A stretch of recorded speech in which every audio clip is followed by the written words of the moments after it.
घड़ी की सुइयां रात का 1 बजा रही थी और दूर दूर तक किसी भी नफ्स का नामो निशान दिखाई नहीं दे रहा था। गहरी रात का इसरार बढ़ता चला जा रहा था। शांत चलने वाली पुरवाई हवा अचानक रुक गई थी, जिससे जंगल की घास की सरसराहट भी थम गई थी। और जब कोई जंगली जानवर घास के इस तवील सिलसिले में बहुत फासले से भी दाखिल होता तो मामूली सी खड़खड़ाहट पर वो चौकस हो जाते। लेकिन अभी तक वो नहीं आया था जिसका इन्हें इंतजार था, जिसके लिए इन्होंने यहाँ खसूसी नाके लगा रखे थे। मुखबर बड़े पुरएतमाद का आदमी था। इस बात का सवाल ही नहीं उठता था कि इसने गलत इतला दी हो। इससे पहले मोहन की फराहम करदा इतलात कभी गलत साबित नहीं हुई थी। इस मर्तबा मोहन गलती तो नहीं खा गया। इंस्पेक्टर चुन्नीलाल ने अपने सिख हवलदार भगत सिंह के कान में खरगोशी की। सर, ऐसा मुमकिन नहीं। बीएसएफ यानी बॉर्डर सिक्योरिटी फोर्सेस के पास इससे ज्यादा काबिल एतमाद मुखबर इस इलाके में और कोई नहीं है। भगत सिंह ने अंधेरे में आंखें फाड़ फाड़ कर देखते हुए कहा। मैं भी हैरान हूँ, रात के 2 बज रहे हैं और अभी तक। इंस्पेक्टर चुन्नीलाल अचानक कुछ कहते कहते रुक गया। इसके हसास कानों ने शायद वो मखसूस आहट सुन ली थी जिसके लिए शाम के 6 बजे के बाद से वो लोग जहाँ मोर्चा बंद होकर बैठे थे। बॉर्डर सिक्योरिटी फोर्सेस की कंपनी हेडक्वार्टर में तैनात इंस्पेक्टर चुन्नीलाल अपने अहम कारों में चूनी कसाई के नाम से जाना जाता था। इसके मुतालिक मशहूर था कि इसने छुरी के नीचे आने वाला बकरा कभी बचकर नहीं जाने दिया। भारत की हजारों मील लंबी सरहद पर उसने करीबन हर बड़ी जगह ड्यूटी दी थी जहां भारत की सरहदी फोर्सेस का पाया जाना मुमकिन नहीं हो सकता था। चुन्नीलाल बीएसएफ में सिपाही के ओहदे से तरक्की करते करते इंस्पेक्टर बना था।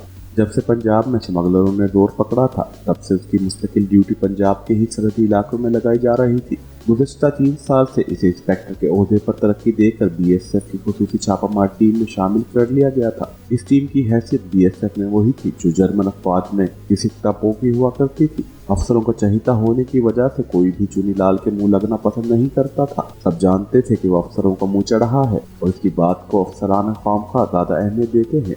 चुन्नीलाल किसी भी पोस्ट के नजदीक नाका लगाने से पहले कभी मुतलका पोस्ट को खबरदार नहीं करता था और ना ही किसी को एतमाद में लेने की जरूरत समझता था। इसे कहना था कि अगर इसने मुतलका पोस्ट ही की मदद से नाकाबंदी करनी है तो फिर खसूसी नाका लगाने का मकसद ही फोत हो जाता है। ये बात थी भी सच। बीएसएफ में लोग जानते थे कि बेशतर स्मगलर पोस्ट कमांडरों को नाके भरने के बाद ही अपना माल इधर से उधर या उधर से इधर लाया जाया करते थे। अगर उन्हें ये खबर हो जाती कि उन पर खसूसी निगरानी के साथ नाका लगाया जा रहा है तो वो अपने दोस्त स्मगलरों को सूरत हाल से बाखबर कर देते और नाके का मकसद ही फोत हो जाता। इस रोज भी जब चुन्नीलाल छुट्टी काट कर वापस ड्यूटी पर आया तो डिप्टी कमांडेंट ने इसे फौरन रिपोर्ट करने को कहा था। चुन्नीलाल के लिए इस अचानक हुक्म का मतलब वादे था। वो जानता था कि इसे कोई नई मुहिम सौंपी जा रही है। आ गए हो चुन्नीलाल? डिप्टी कमांडेंट ने इसके सलूट की आवाज पर नजरें उठाकर इसकी तरफ देखते हुए कहा। Yes sir. चुन्नीलाल मुअद्दब था।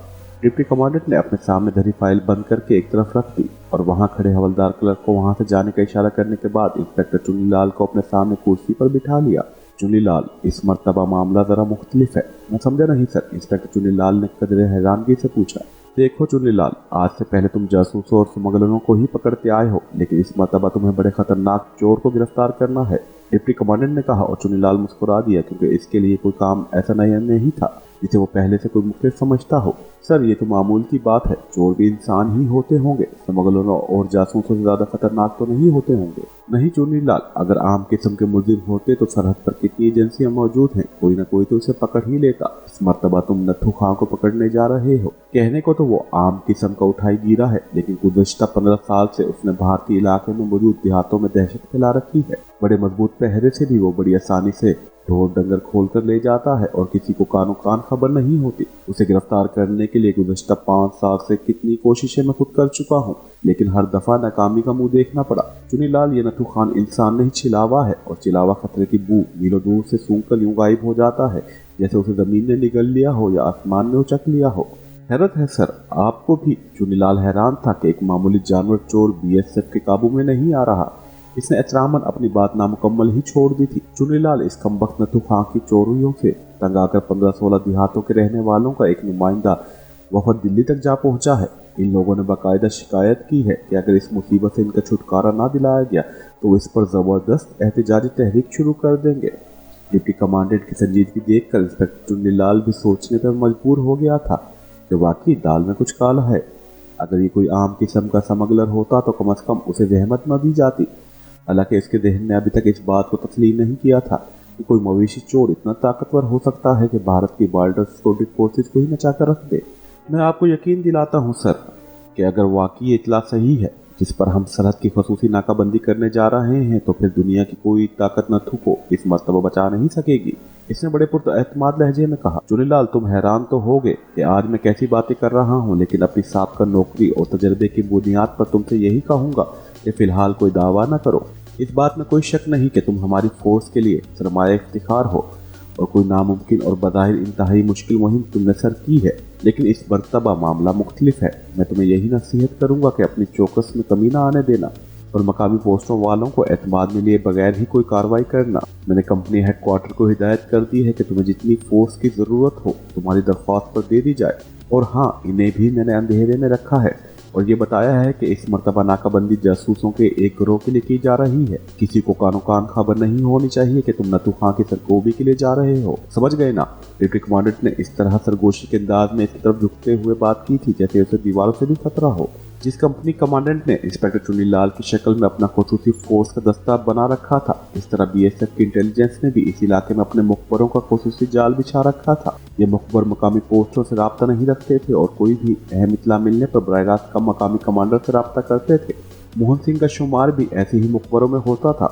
डिप्टी कमांडेंट का खसूसी आदमी होने के सबब इसे बहुत सी रियायतें हासिल थी। मकामी पोस्टों वालों को तो कभी इसकी तरफ मेरी नजर से देखने की हिम्मत ही नहीं हुई थी।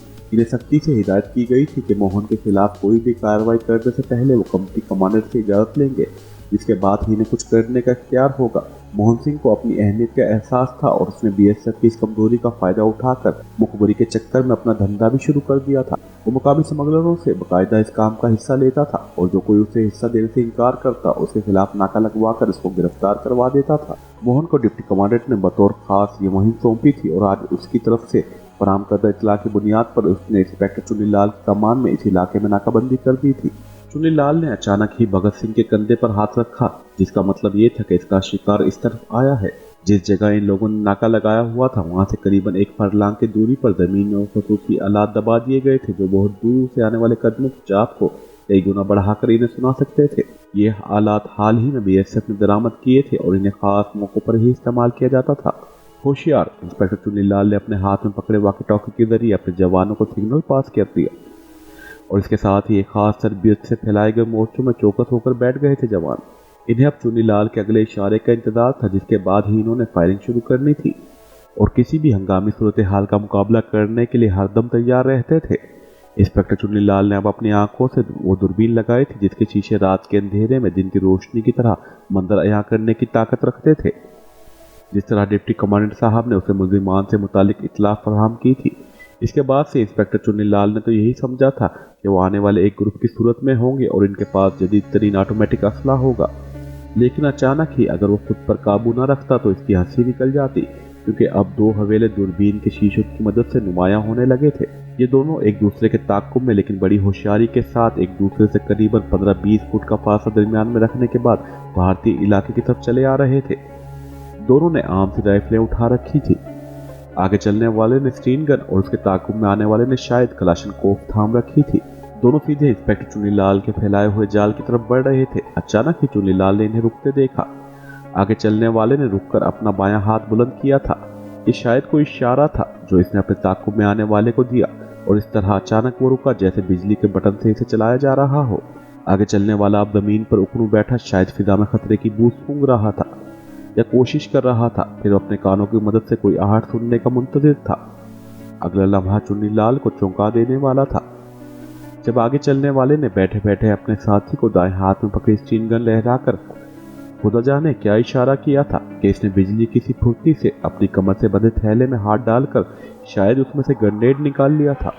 चुनीलाल को अब समझ आ गई थी कि उसके डिप्टी कमांडेंट इतने सीरियस क्यों थे। इंस्पेक्टर चुनीलाल तो बड़े इत्मीनान से इनके लिए जाल बिछाए बैठा था। ये दोनों बकरे इसकी मर्जी के मुताबिक इसमें फंस जाएंगे और वो इन्हें हाल्ट कहकर गिरफ्तार कर लेगा। लेकिन ये तो इंसान कम और चिल्लावे ज़्यादा दिखाई दे रहे थे, जिन्होंने अचानक ही अपना रुख बदल लिया था और अब वो तरबियत याफ्ता फौजियों की तरह एक दूसरे की सिमत अपनी पुश्त करके अचानक ही दाएं हाथ घूम रहे थे।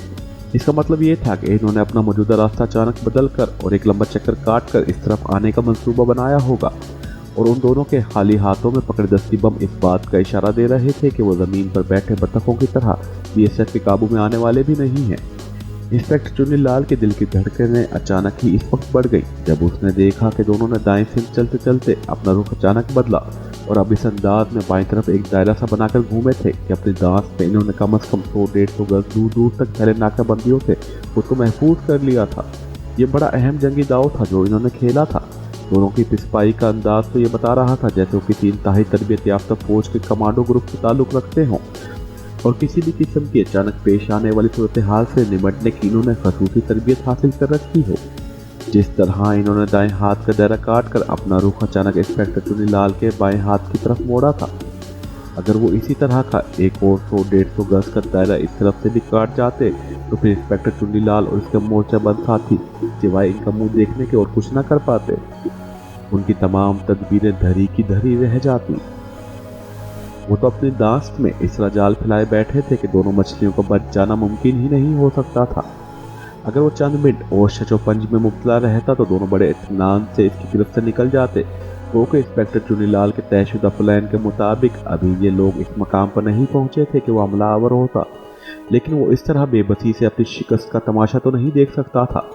मूव, इसने चिल्लाते हुए अपने साथियों को हिदायत की। Halt, halt. तमाम मोर्चों से आवाज़ें बुलंद हुई, लेकिन दोनों ने हथियार फेंक कर हाथ खड़े करने के बजाय अपने हाथों में पकड़े दस्ती बम एक दूसरे के मुखालिफ सिर्फ में बुलंद होती हुई ललकार के ताक़ुब में इस तरह फेंके थे कि पहले ही हल्ले में बीएसएफ के 2 जवान ठंडे कर दिए। इन बेचारों को कोई एक भी गोली फायर करने की मोहलत नहीं मिली थी। इसके साथ ही इनके बाजू में बिजलियां भर गईं।